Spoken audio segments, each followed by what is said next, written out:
আজ প্যানকেক বানাতে চলে এলাম। তো নিয়ে নিচ্ছি 2টো ডিম। তো ডিমগুলোকে ভালোভাবে ফেটিয়ে নেব। ফেটিয়ে তারপর চিনি দিয়ে দিব।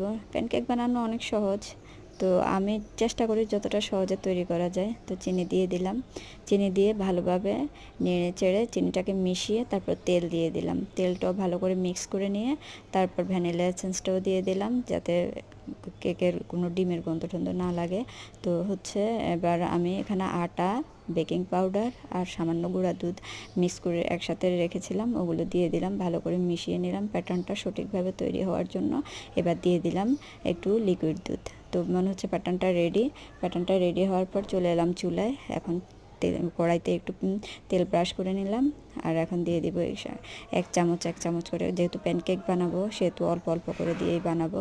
তো দেখুন চিতই পিঠার মতন ফুলে উঠছে। তো পিছনের কালারটা দেখুন কতটা সুন্দর হয়েছে, ব্রাউন কালার। তো দেখুন কতটা সফট হয়েছে। তো প্যানকেক এভাবে আমরা বাচ্চাদের টিফিনে দিতে পারি আর সহজে বানিয়ে নিতে পারি কোনো ঝামেলা ছাড়াই। তো দেখুন কত সুন্দর হচ্ছে প্যানকেকগুলো। তো আপনারাও এভাবে বানিয়ে ফেলতে পারেন খুব সহজে। আমার ছেলের খুবই পছন্দ।